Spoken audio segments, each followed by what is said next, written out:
Uy, bago. So yun, tinatawag na naman kami ng bundok na... Uy! Aray ko! Hala! Hindi na pala. So yun, muntik na po. May nakita kaming patag. Ayan o, paakyat. Literal na patagilid yung dadaanan namin. Sarap magbike.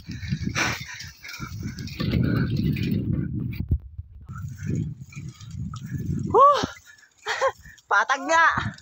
Guys, daw na si Regis sa taas. Kapagod yun ah. Totoo lang. Tapos yung daan pa ganito. Oh. At dahil nga first time namin napupuntahan yung waterfalls na yon, ay nabigla kaming dalawa dahil sa mga kalsada na puro rough road. Pero parang solid yung view dun banda.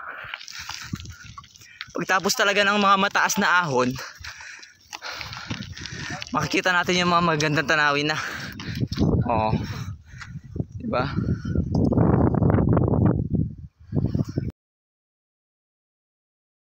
Kaming waterfalls, MTB. After nga ng 1 minutong pagpapahinga naming dalawa ay nagpatuloy na kaming muli sa aming paglalakbay patungo doon sa waterfalls.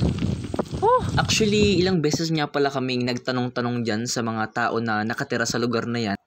Para nang sa ganun ay hindi kami maligaw sapagkat first time nga naming pupuntahan yung magandang kalikasan na matatagpuan sa lugar na yan.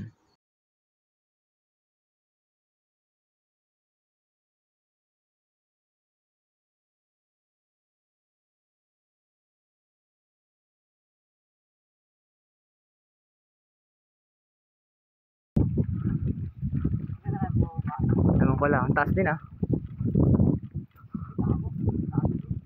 Ay oo, delikado nga. After nga ng mahabang palusong ay ahon na naman ulit ang ginawa naming dalawa.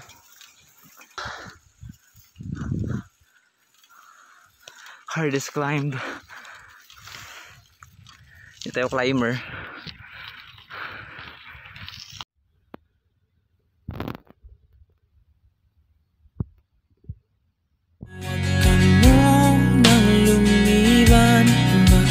Sakali na ito ay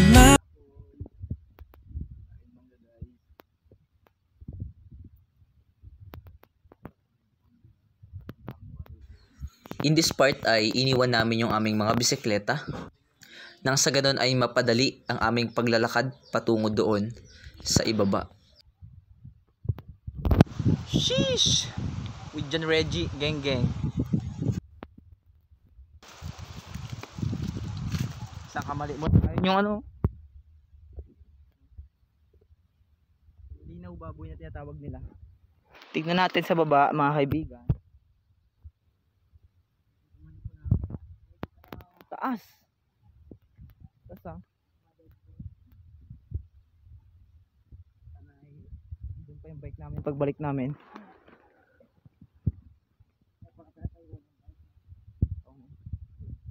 Slide show. Gandang lupa. Ganito.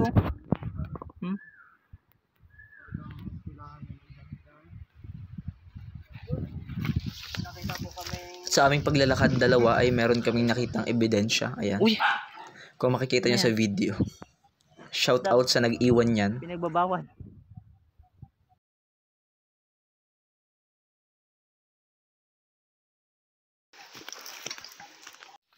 So yun. Hindi pala dito natin ang bike mo. Ayan sa video. Sa palaran. Mahirap na daan. May daanan. Tulis. Tulis, kailangan nating mag-ingat mga kaibigan kasi nga isang kala ko ahas. Kala ko ahas. So ayun, natatanaw na namin mga kaibigan ang isang pagkakamali nga lang ay mauuna ka pa sa naglalakad na yan. Doble ingat lang. Uy. Uy. Ilog ba to? Check nyo ba yan, guys? Ano ang panimula ng waterfalls? Saka ibang day maganda dito. Na? Wow. Maganda. Paradise. Nakikita ba kayo? Kasi kung wala, bulag kayo. Ba dun banda?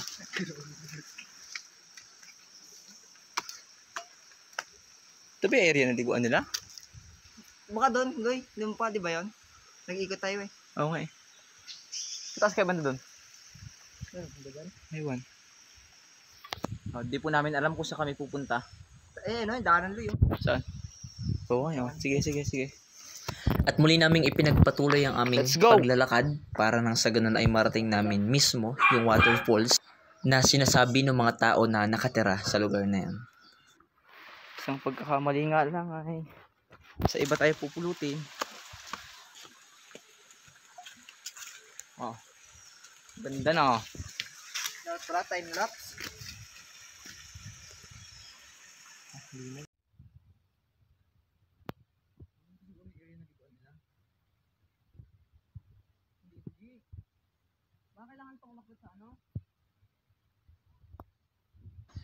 At nang dahil nga sa adventure na to, ay first time naming dalawa na makakita ng isang kuweba na na-form nang dahil sa pag-agos ng tubig galing doon sa itaas ng bundok.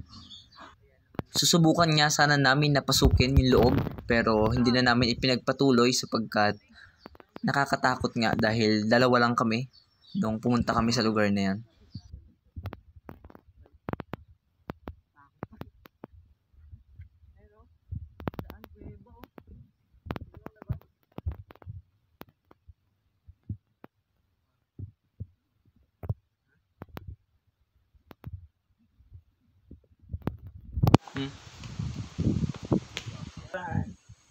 Wala ba yan? Kapag gumala sa mga nature na ganito. Aroy! Ay. Oh.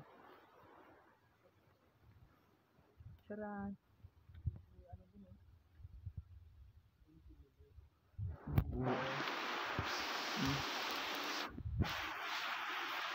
Mahina yung tubig ngayon.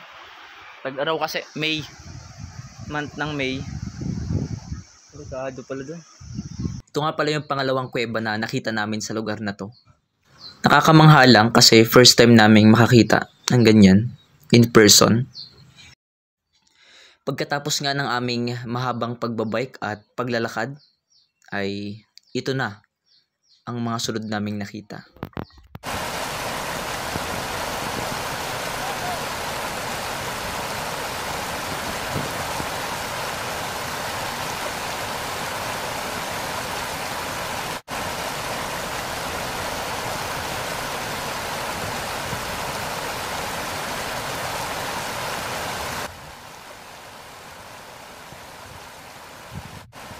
Sa kabila nga ng mga challenges na kinaharap namin sa adventure na ito, ay talaga namang bawing-bawi ang pagod kung ganito naman kaganda ang masisilayan ng iyong mga mata.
Sarap, guys.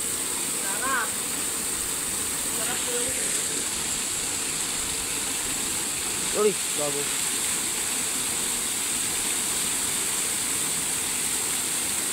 Tara, para na nag-ano. Galaro.